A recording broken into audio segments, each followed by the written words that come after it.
Olá, meus amigos e minhas amigas que me acompanham pelas redes sociais, pelo Facebook.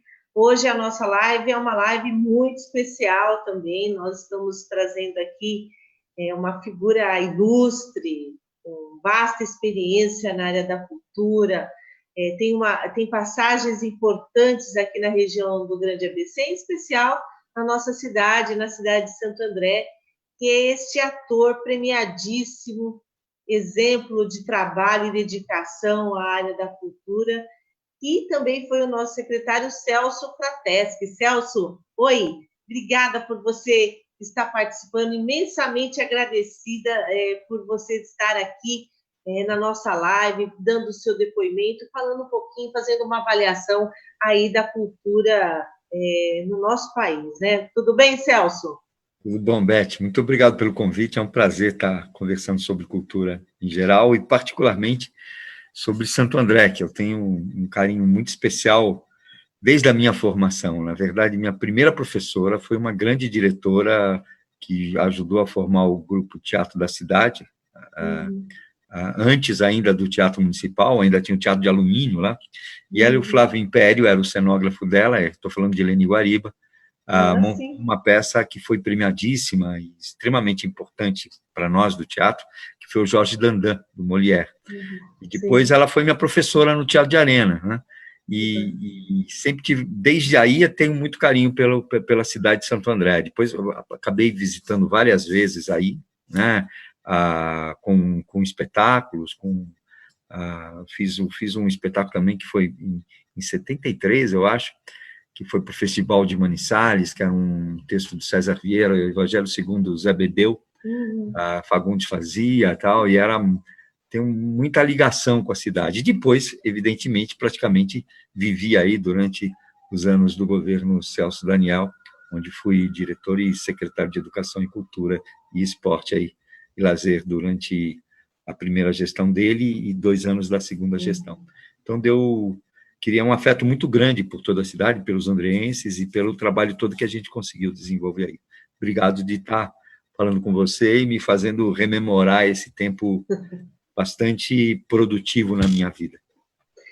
Não, a gente que agradece, eu inclusive, aqui para apresentar, como eu falei, né, brinquei com ele antes, dispensa a apresentação, mas é importante a gente falar um pouquinho desse histórico do Celso para as pessoas que estão nos assistindo, muito jovem, galera jovem que está chegando, é importante conhecer esses ícones importantes que nós temos aí para o desenvolvimento da cultura, neste caso de hoje, para o desenvolvimento da cultura, e o Celso é essa personagem importante aí na nossa história da configuração da cultura nacional. Bom, vamos lá, né, Celso? Estreou no Teatro de Arena de São Paulo na década de 70, vamos falar na década de 70, tá? Primeira edição... Foi em 1970 mesmo. Foi em 1970. Ele iniciou a década no Teatro de Arena, enfim. Primeira edição do Teatro... E caiu a luz. Acho que travou, Beth.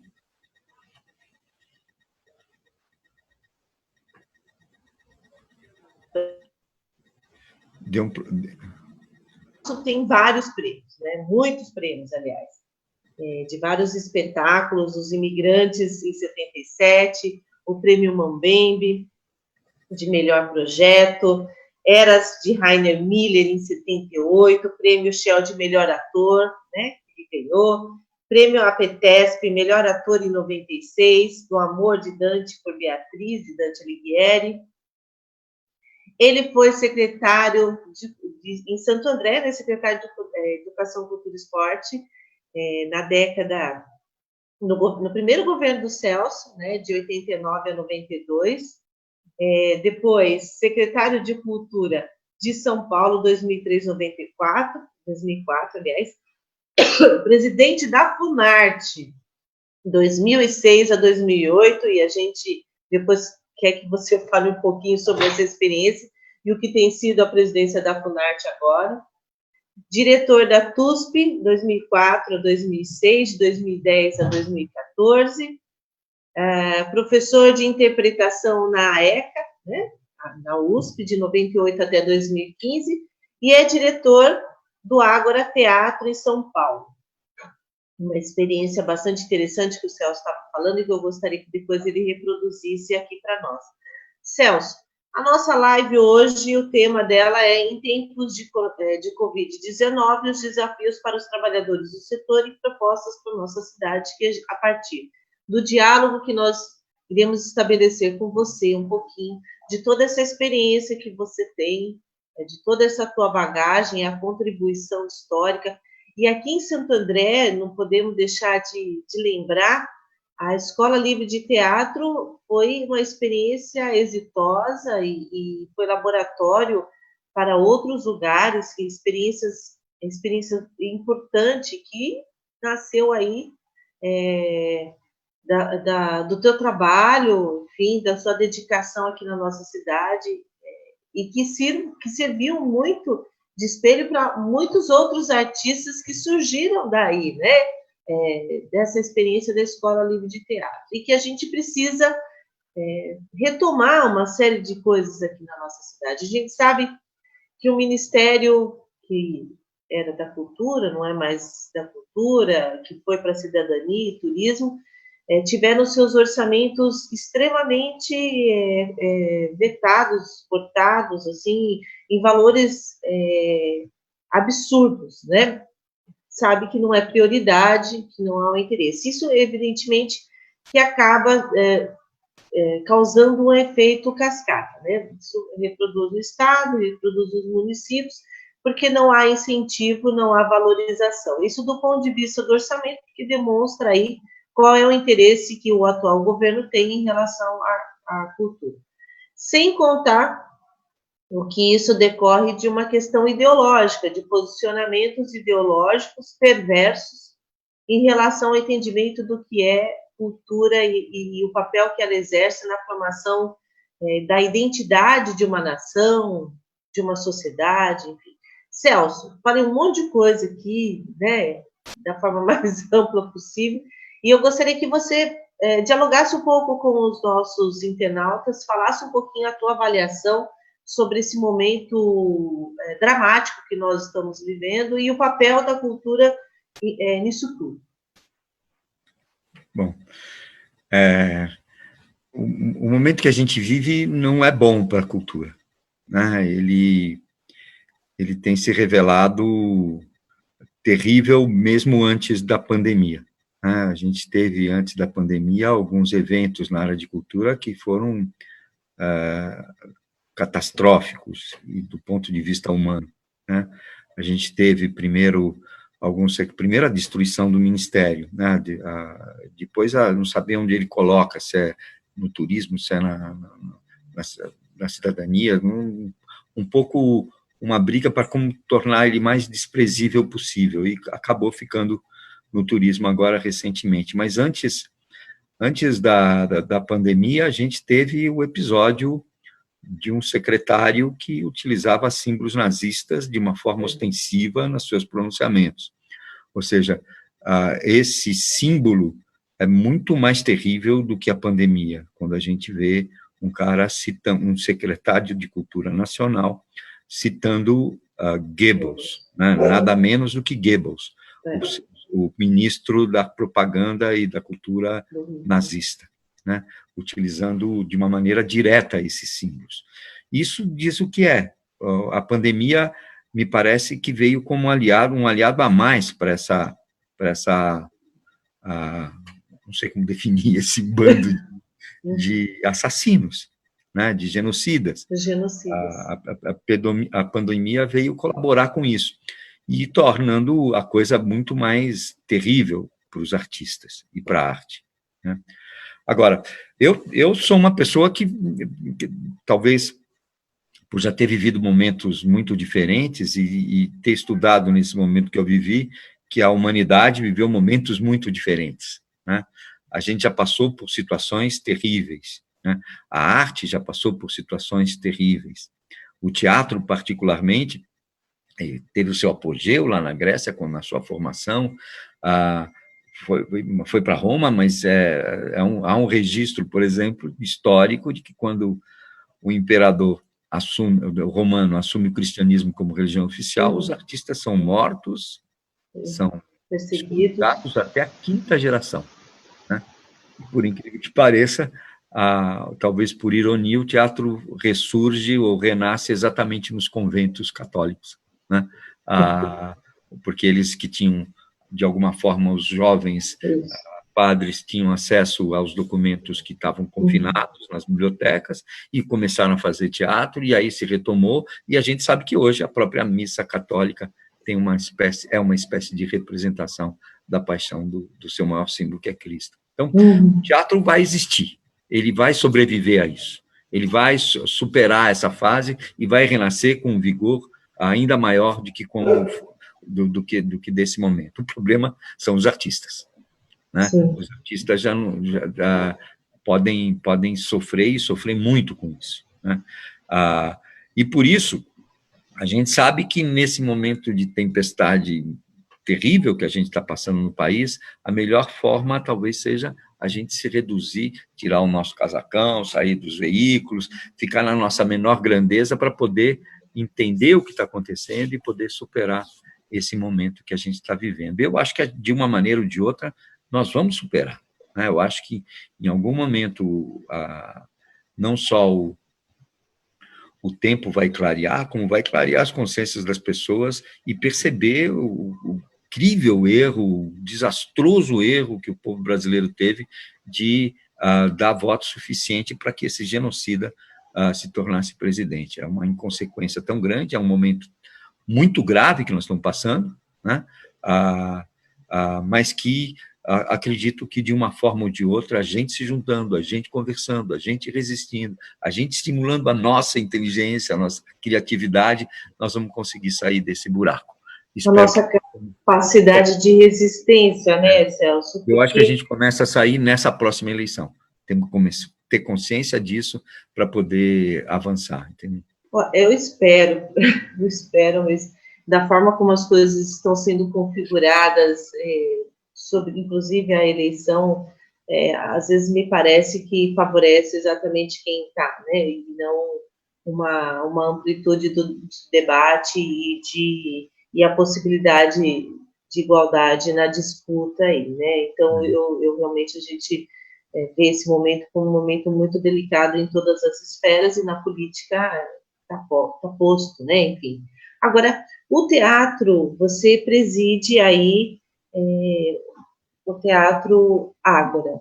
É uma forma de resistência, Celso? O trabalho que vocês estão fazendo, com tudo que estamos vivenciando, evidentemente que a pandemia veio, não foi algo que foi esperamos, mas não foi algo planejado, não foi algo que foi pré-determinado de alguma forma, mas apareceu, está aí e chegou no nosso país, e chegou da pior forma possível, pela ausência, pela irresponsabilidade, pela forma como foi tratado pelo governo federal, piorou a situação, a gente poderia estar, talvez, vivenciando um outro momento, né?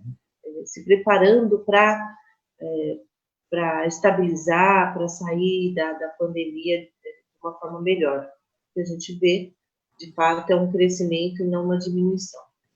Bom, como todas as áreas, eu já havia dito, e você falou aqui um pouquinho para nós, esse momento é um momento muito delicado. Se tudo, o debate que está posto na sociedade coronavírus, isolamento versus economia, isolamento versus as pessoas terem acesso à sua forma de subsistência, ao trabalho. Então, evidentemente que a gente sabe que o trabalhador da arte, o trabalhador da cultura, ele é um cidadão como qualquer outro, que necessita do seu trabalho. E você estava falando para mim um pouquinho dessa experiência que vocês estão traduzindo um pouco no seu trabalho aí à frente do Ágora, na presidência em tempos de pandemia, né? Então, a gente precisa ser realmente muito criativo para sobreviver, e sobreviver não só do ponto de vista econômico, sobreviver do ponto de vista da sua existência física, mas o sobreviver do ponto de vista cultural, do ponto de vista intelectual, da reflexão. Portanto, é um espaço de resistência, né, Celso? Sem dúvida nenhuma. Ele sempre se caracterizou dessa maneira, né? A gente é muito fã, tem alguns espetáculos que eu fiz, inclusive, na Escola Livre de Santo André, que chama Horácio, do Rainer Miller, e é um autor alemão bastante contemporâneo, agora faleceu há alguns anos, mas que ele dizia uma coisa que, para mim, sempre bateu fundo, que ele falava assim que os teatros e os espaços culturais devem ser encarados como ilhas de desordem no mar da ordem capitalista que nos afoga, né?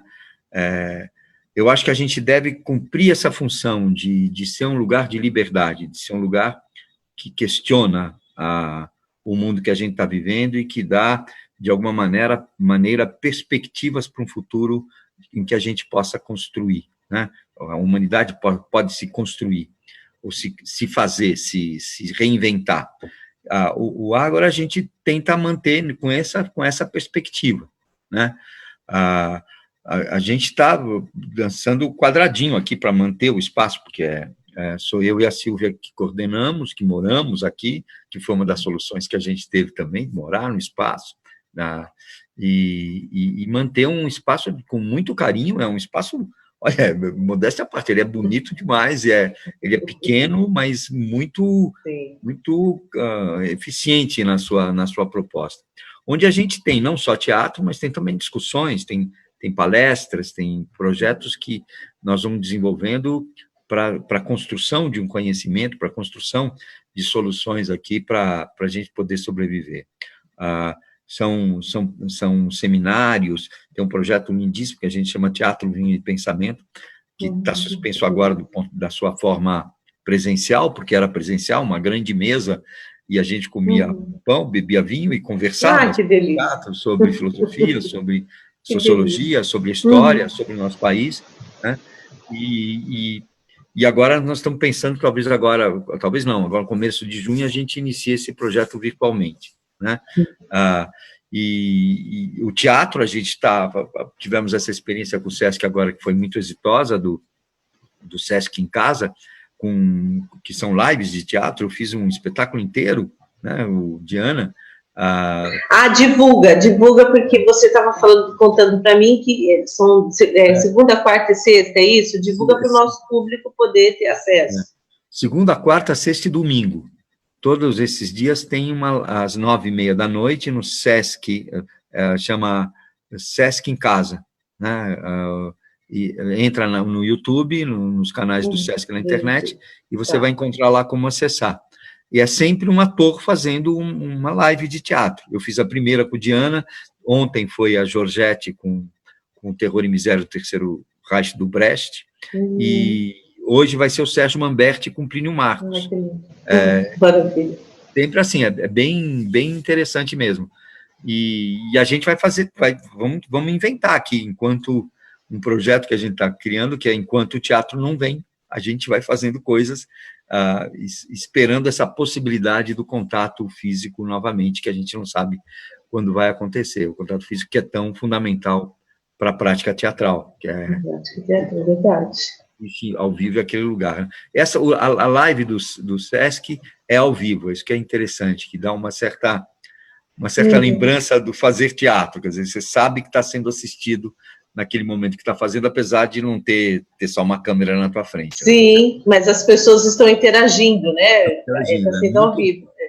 A gente tem que sobreviver a esse momento tão difícil, e a criatividade, a cultura é isso, né? A cultura é criatividade, a cultura é reflexão, mas infelizmente não é o que tem sido proposto.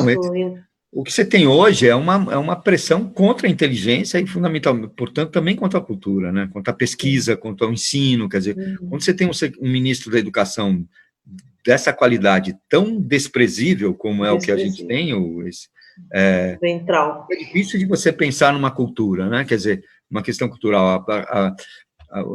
O orçamento da cultura não foi mexido esse ano. O Fundo de Cultura tem 2 bilhões e 600 milhões, qualquer coisa assim, e não foi mexido. Não se tem nenhuma proposta para enfrentamento da crise ou para a gente poder superar essa crise, né? Como se o problema, e tratam os artistas como se o problema da cultura fosse um problema para os artistas, não. O fim da cultura, o desastre cultural que a gente está vivendo, é um problema para o povo brasileiro, para cada cidadão. Os artistas são só um agente dessa história.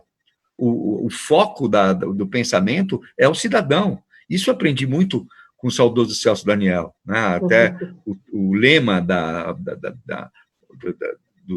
do governo era dizia respeito à cidadania, né? Direito à cidade. Direito, né? À cidade. E o que está se promovendo é o desprezo do cidadão, o desprezo da cidadania, né? E eu acho que a gente tem que, como cidadão, como pessoa que vive nessa sociedade, trabalhar a nossa consciência e voltar a projetar um mundo para nós, né?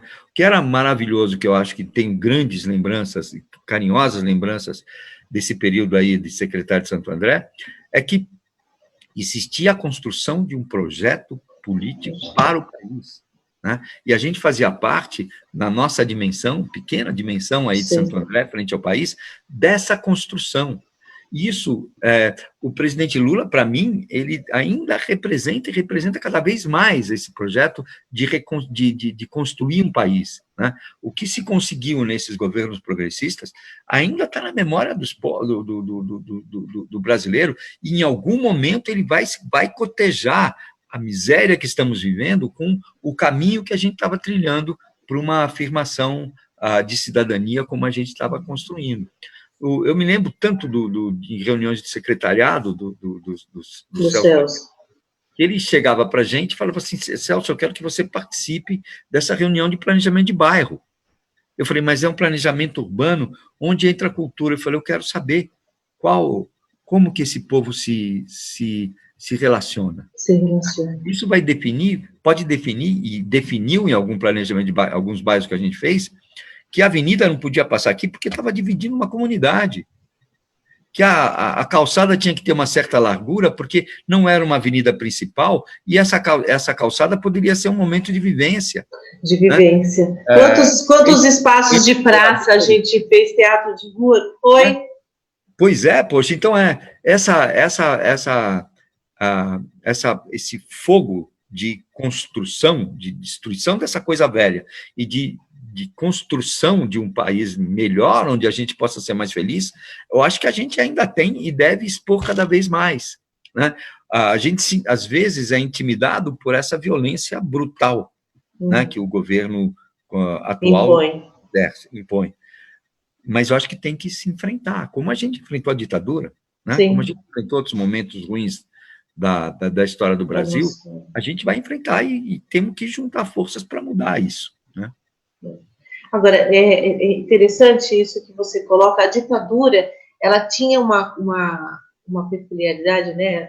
Tudo que acontecia ainda era muito de forma secreta. A sociedade, de forma geral, aqui no Brasil, não tinha muito, exceto porque estava envolvido, mas não tinha muito essa coisa de saber de verdade o que estava acontecendo muito no país. Diferente do que foi na Argentina, no Chile, em outros países. O Brasil não tinha muito essa consciência, né, da gravidade da situação.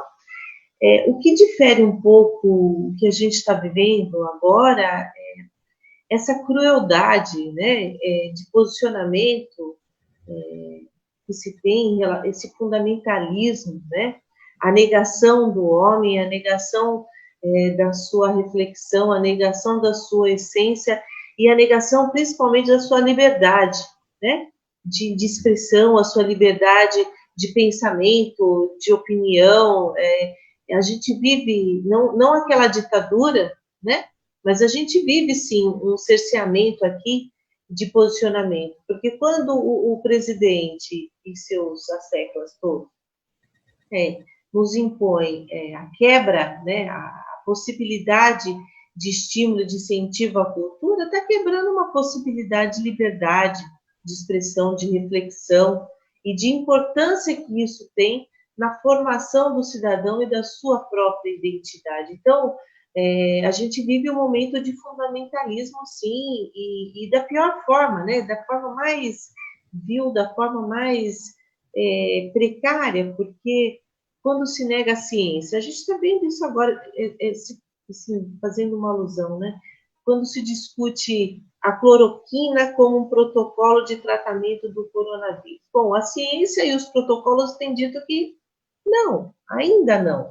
Mas a gente que inclusive da área médica, médicos que falam, não, vamos sim, é possível sim, que faz a defesa. Muito mais para garantir um posicionamento político ideológico do que aceitar a ciência enquanto estudo efetivo e tudo mais, né?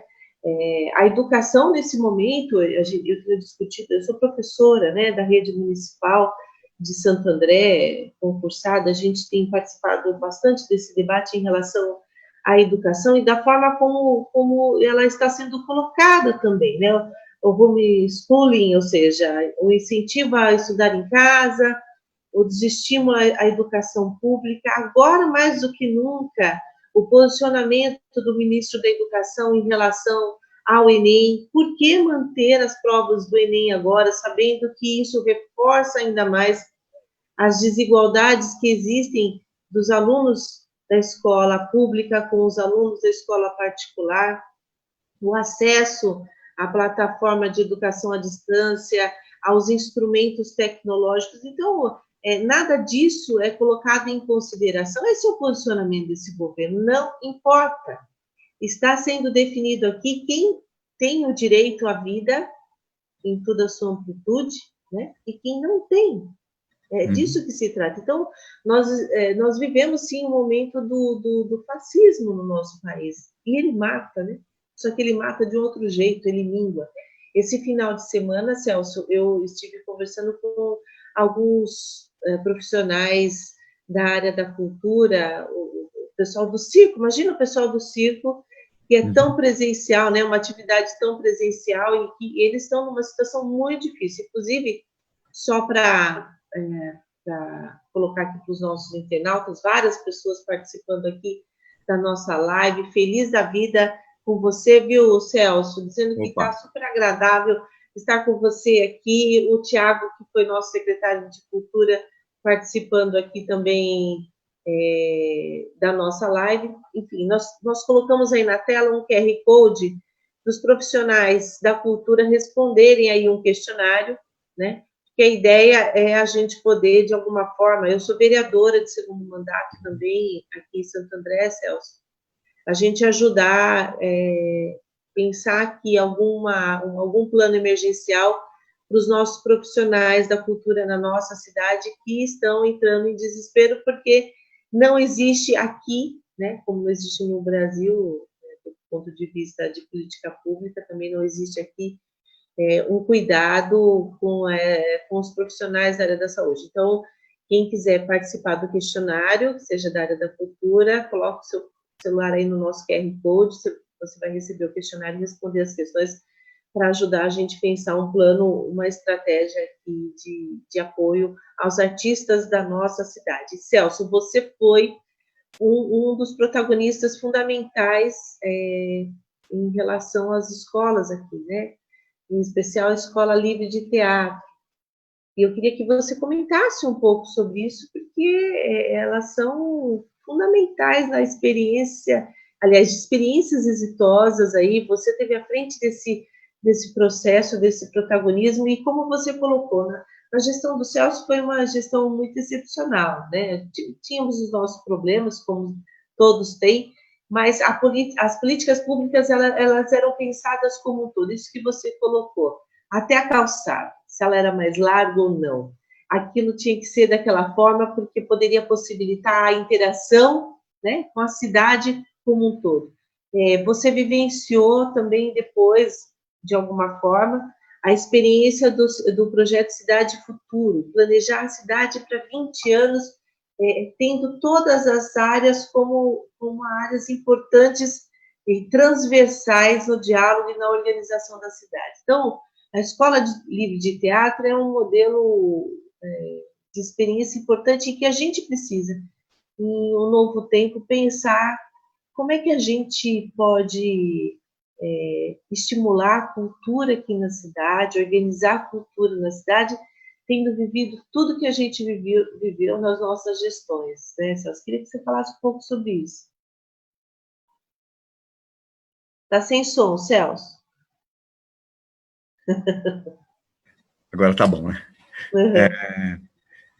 Uhum. Com muito prazer, né? Foi um momento que eu me sinto bastante feliz comigo mesmo, de ter participado e de ter colaborado. A gente tinha pensava a cultura de uma maneira bastante interessante, eu acho. A gente sabia que Santo André, evidentemente, a análise que a gente fazia, Santo André, uma cidade da Grande São Paulo, né, com uma tradição operária, no primeiro momento, com uma mudança para a área de serviços muito forte, com uma mudança, um crescimento muito interessante também, mas que, do ponto de vista cultural, ficava circundando a capital, São Paulo. Quer dizer, cabia a Santo André ser o foco. O Santo André serviria sempre de insumos para a cidade grande, ou sendo plateia para o que a capital produzia, ou produzindo um ou outro artista que acabava sendo consumido pela capital ou pelo centro de produção cultural do país, que ainda mas era mais restrito ainda a Rio São Paulo.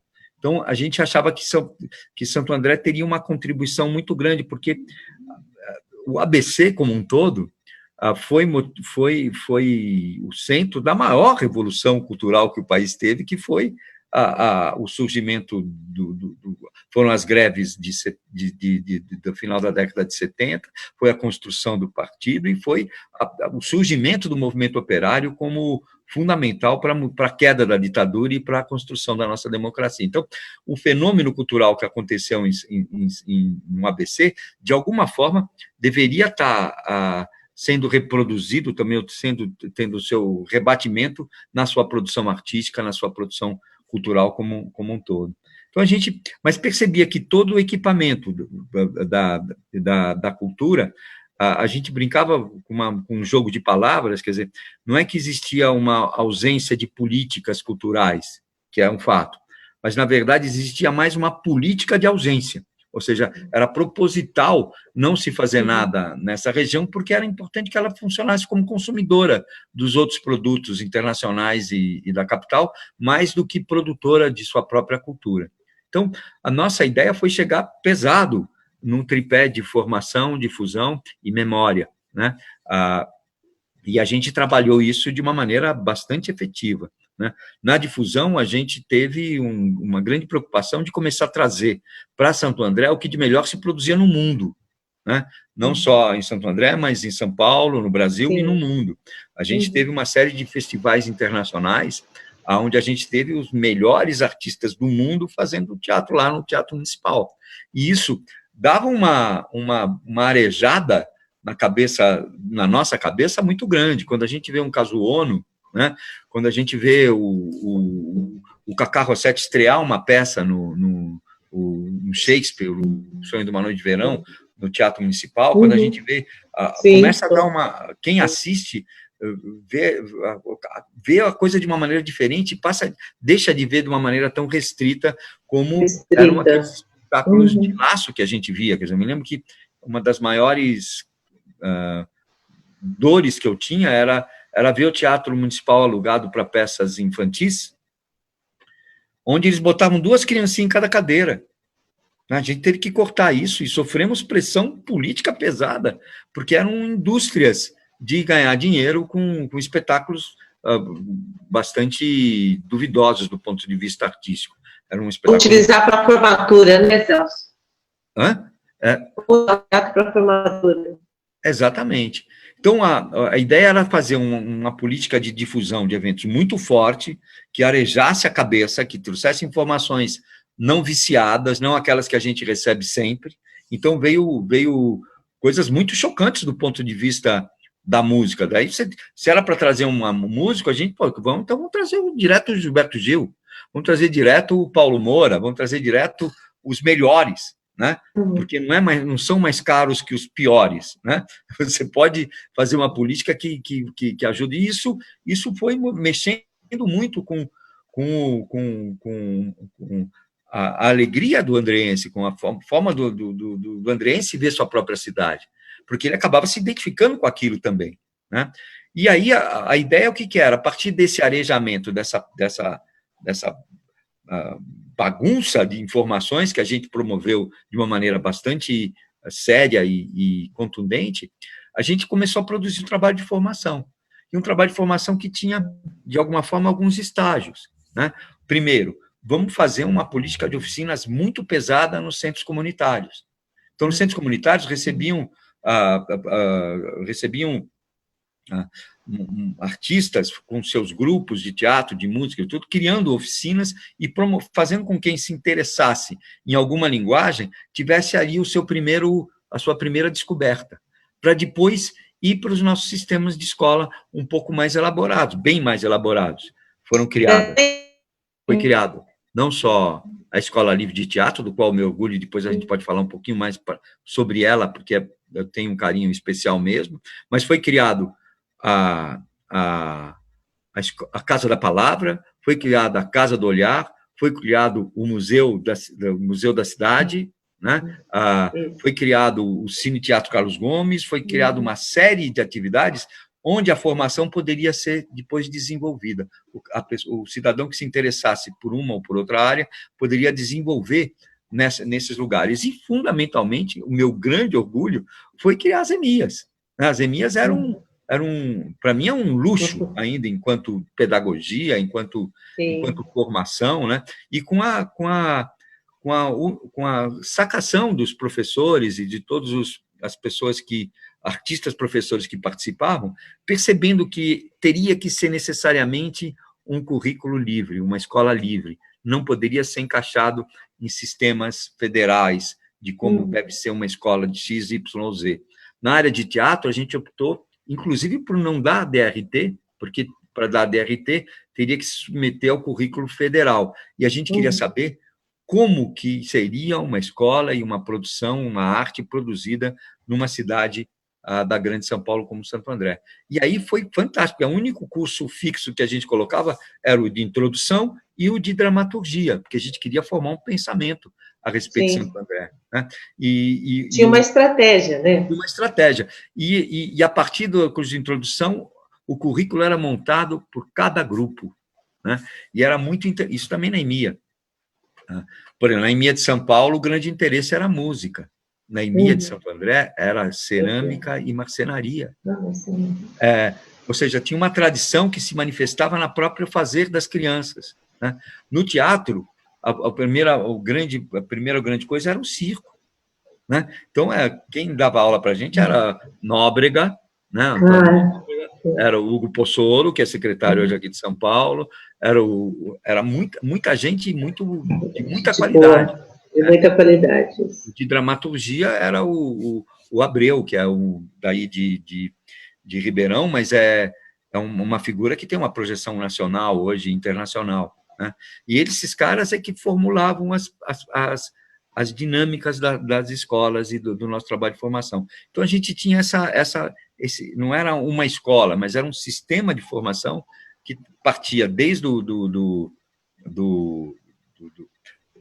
dos centros comunitários, ia para as EMIAs e ia para cada uma das linguagens de uma maneira diferenciada. E isso deu um resultado fantástico, porque se produzia, né, muita coisa. E logo a política de eventos passou a ser estruturada com os próprios artistas andreenses. Então, com quem produzia. Uma coisa começava a alimentar a outra. Sim. Era muito, muito interessante, entendeu? Ou seja, se retroalimenta, né?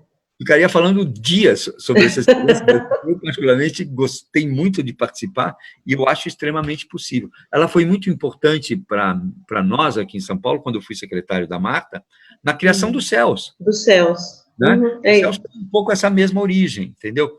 as EMIAs, os cursos de formação livre, como que deixa que o mais importante é a expressão artística do que a profissão artista, né? E isso é claro que, evidentemente, somos completamente favoráveis a pessoa se tornar um profissional das artes, mas o foco não é esse, o foco é que ele se expresse, o foco é que ele se sinta mais feliz, mais em contato com o seu mundo e tudo mais. Sim. Entendeu? E busca essa identidade. Você sabe que, Celso, aqui em Santo André, na tua época parece coisa de papo de antigo, né? Mas, assim, no período que você foi secretária aqui, eram centros comunitários. E depois a gente sofreu um período aí de abandono desses espaços, e quando nós retomamos o nosso governo, foi pensada uma outra perspectiva para os centros comunitários. Eles passaram a fazer parte do que foi o CELS em São Paulo. Em Santo André, praticamente no mesmo período, nós criamos os CESAs, os Centros Educacionais de Santo André, que era o CEL, mas o CEL, não esse CEL construído, né, como foi no governo da Marta, mas aqui em Santo André já aproveitando esses espaços comuns, como centros comunitários, as escolas, com uma programação bastante interessante, porque não só para as crianças, né, a gente criou aí o que a gente chamava de ações complementares, que tinha aí a linguagem do teatro, da dança, da música, tinha as atividades esportivas, tinha o xadrez, enfim, todas as linguagens acessíveis às crianças como atividade complementar e não obrigatória. Então, por exemplo, a criança estudava, ela poderia ter a opção de participar dessas atividades no seu contraturno, mas não só para as crianças, a gente manteve aí o acesso a todas essas linguagens também para a comunidade, né? Então, poderia fazer dança, música, enfim, várias intervenções na área da música. Nós criamos aqui em Santo André também um projeto bastante interessante de música nas escolas para as crianças. As crianças tiveram a possibilidade aí de escolher os seus instrumentais, enfim, os seus instrumentos musicais, e esses instrumentos eram fornecidos para as crianças nessas aulas de música aí nas escolas. Então, e que inclusive ficou para as crianças os instrumentos. Claro que toda vez que se muda o governo, a gente, infelizmente, tem uma quebra de continuidade dos serviços, né?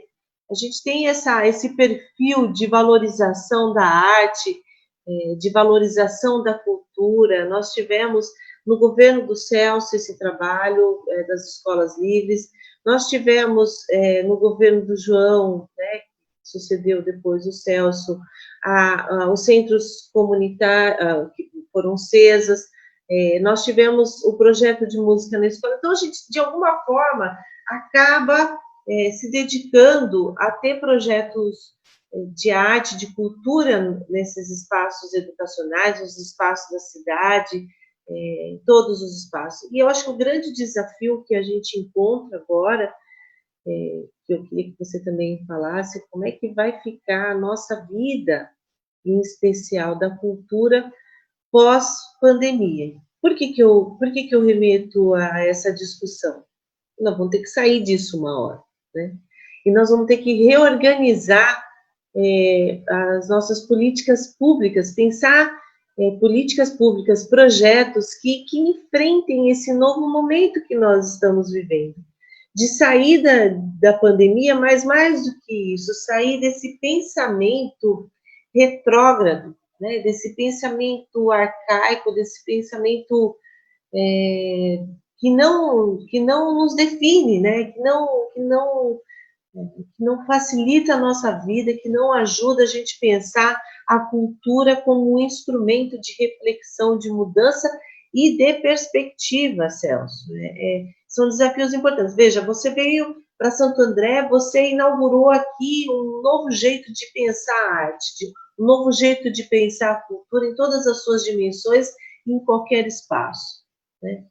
E agora a gente vive a contramão dessa lógica, a negação da cultura, a negação da identidade, a negação desse pensamento reflexivo, da liberdade, né, de pensar e pensar gigante. Então, assim, como é que a gente vai fazer para enfrentar esse novo mundo? Na perspectiva da cultura. Eu acho que eu te fiz uma pergunta, você vai falar, poxa, vamos descobrir isso juntos, né? É um momento difícil, mas seria, eu não tenho a menor dúvida, mais fácil se estivéssemos unidos e empenhados em solucionar o problema. É que hoje a gente vive um país onde você tem a nossa direção completamente contraditória e brigando entre si e tentando se salvar um do outro, né? E partindo por uma agressividade monstruosa, né? O problema da cultura, evidentemente, não é um problema só da cultura. O nosso problema, eu me identifico com as nações indígenas, com os quilombolas, com todas as pessoas que brigam por uma liberdade de gênero, por uma liberdade de relacionamento, por uma liberdade, por uma possibilidade de ser feliz nessa terra. E isso, o que impede, mais do que a pandemia, é a mentalidade desse governo. A pandemia é um desastre que está sendo apoiada e utilizada para reforçar valores completamente retrógrados. E que a gente não precisa entrar nessa. A opção nossa se acuar ou não. A opção nossa refletir sobre o problema ou se submeter ao problema. Eu acho que a gente não deve se submeter. Eu acho que a gente deve enfrentar isso aí, dentro dos nossos limites e tentando conhecer o inimigo que é a pandemia, mas o inimigo mais grave do povo brasileiro chama-se Bolsonaro. Esse cavalo de Troia foi colocado lá e isso está nos destruindo e vai nos destruir, porque são valores humanistas que estão indo para o beleléu, valores que reforçam a vida, valores que reforçam o relacionamento um com o outro, isso que é o terrível, né? A violência completamente desenfreada, o ódio proclamado e divulgado e proposto a cada segundo, né, no seu mínimo gesto, né, no gesto que ele tem com relação à nação, num pronunciamento, ou num gesto com o jornalista, ou num gesto com a filha, ou num gesto com o filho, é sempre bruto, é sempre grosseiro, é sempre violento, é sempre fascista. E isso é o nosso maior mal. A pandemia nós vamos enfrentar junto com o mundo inteiro. Vai ser mais difícil se tivermos consagrando uma liderança tão estúpida como a que nós temos hoje lá em Brasília. Precisamos mudar isso, né? Precisamos dar um jeito de dar um basta nisso.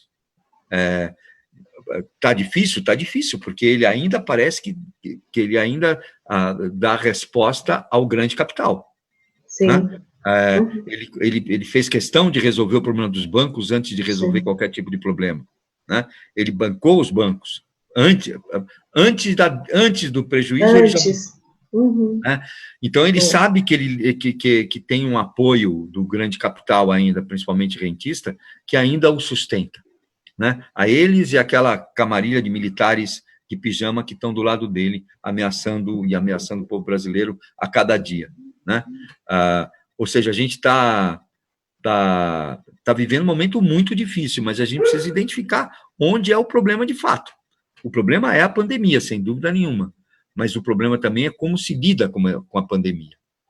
Não é uma coisa que acontece tão tragicamente como a pandemia, você pode lidar de uma maneira ou de outra, né? Se tivéssemos talvez tendo coragem de fazer o que tem que ser feito para brecar um pouco essa curva, né? Realmente ficar em casa, realmente a gente criar uma situação em que esse vírus deixe de ser transmitido por um determinado momento. Para a gente poder entender mais essa situação, talvez a gente tivesse melhor do que com tanta gente aceitando as ideias desse assassino, né? desse genocida que propõe tratar essa coisa tão grave como a gente está vivendo como uma gripezinha. Celso, a gente está aqui chegando ao final. Daqui a pouco eu tenho outra live também, mas, poxa vida, eu queria chegar aqui nos finais aqui do nosso debate, enfim, nosso bate-papo, te fazendo um convite. Eu sei que você é um cara bem ocupado, enfim, com projetos super importantes aí, a sua dedicação total à cultura, mas olhar um pouquinho aqui para nós, Santo André, já que você foi uma figura fundamental aqui na construção de um governo que foi modelo. Para você ter uma ideia, Celso, até hoje, em todas as pesquisas, o prefeito mais bem avaliado da história do ABC é o Celso Daniel. Olha que coisa.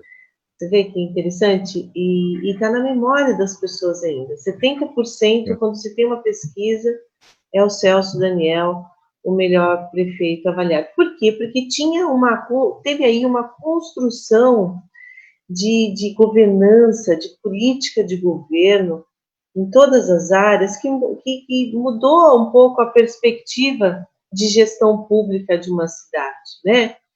De planejamento, o diálogo entre todas as áreas, a matricialidade, a transversalidade, né? Como conceitos importantes para o diálogo em todas as áreas. E para você ver que até hoje ele é muito bem lembrado na região, não é só Santo André, não, na região do ABC. Então, a gente precisa pensar grande, né? Acho que a gente precisa voltar a pensar grande, pensar possibilidades de uma cidade, mudando dessa rotina apenas de cuidar da zeladoria da cidade, como eu sei que isso é importante, para a organização de uma cidade isso é importante, mas a gente tem que pensar e além disso, né? Então, nós vamos começar a construir o nosso programa de governo, vamos pensar seminários, e você é uma figura que pode ajudar muito, muito, tendo a experiência do passado de ter implementado políticas importantes e o desafio de pensar uma política de cidade, uma política de cultura em um outro tempo, num novo tempo. Eu queria te fazer esse convite. Com o maior prazer, Beth, com o maior prazer. Eu vou ter vou voltar em Santo André numa live a semana que vem para a Escola Livre de Teatro. Eles têm uma aula. Que bacana. Então, mas a hora que você quiser conversar, trocar ideias, eu vou com o maior prazer, eu tenho um grande interesse, faz parte da minha vida tudo isso, e por mais não fosse, tenho um grande carinho por toda a região, né? Sempre me dei muito bem trabalhando aí, fazendo as minhas peças, ou sendo secretário das 2 vezes, das 3 vezes, contando com São Bernardo, e isso me enche de prazer e de orgulho também. Então, pode que bacana. a gente vai conversar quando você quiser.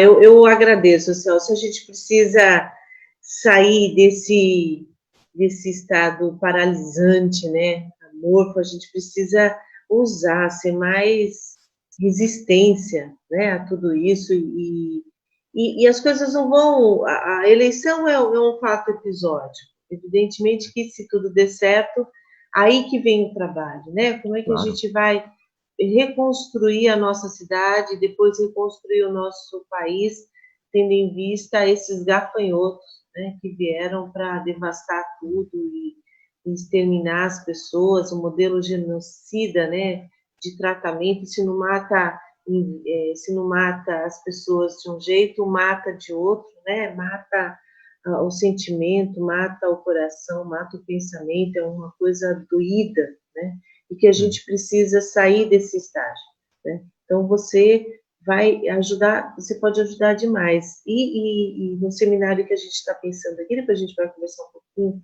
mais para frente com você, de fazer essa passagem, né? Ou seja, a EMIA, né? Uma experiência tua, escola livre, experiência tua, e transportar isso para um futuro, né?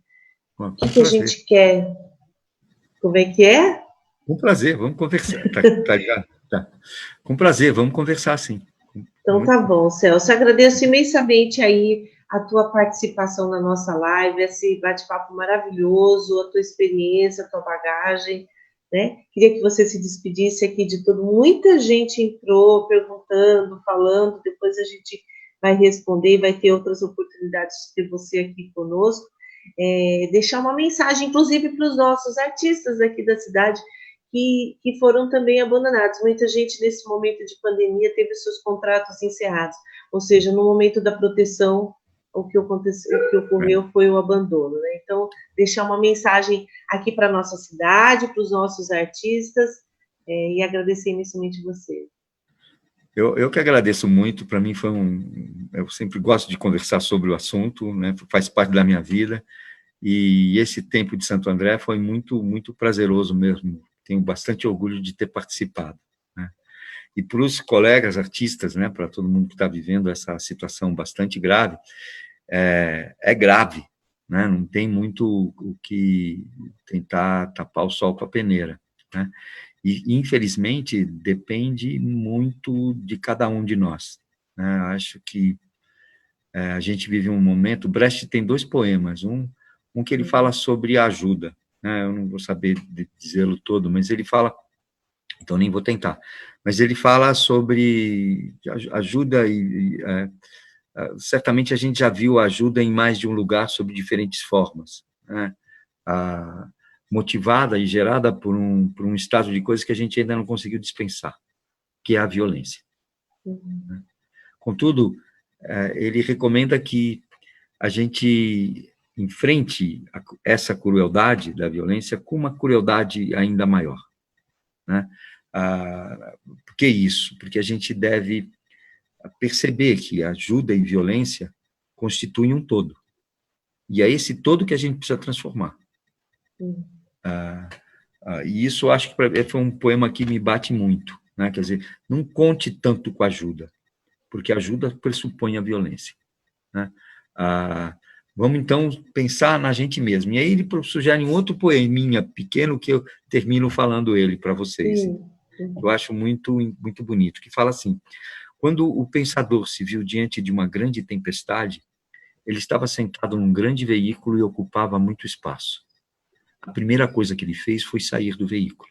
A segunda foi tirar seu casacão. E a terceira foi deitar-se no chão. Assim, o pensador venceu a tempestade, reduzido à sua menor grandeza. Reduzido à sua menor grandeza, o pensador venceu a tempestade. Então, vamos tirar os penduricalhos e vamos enfrentar essa barra que nós vamos sair dessa. Ai, que delícia. Obrigada, Celso. Um beijão para você. Beijão. Boa sorte aí. Conte com a gente. Sim, obrigada, Celso. Um beijo. Beijo para todas as pessoas que nos acompanharam. Uma alegria, uma honra gigantesca estar com o Celso aqui. Na quarta-feira, nós estaremos com a Gleisi Hoffmann também, discutindo a conjuntura política nacional. O PT tem os posicionamentos agora que a gente precisa discutir e apresentar para o nosso povo. Enfim, então, na quarta-feira, nós teremos a Gleisi aqui debatendo conosco. Celso, um beijo no seu coração. Um beijo para todas as pessoas que nos acompanharam. Muito obrigada. Tchau. Tchau, tchau.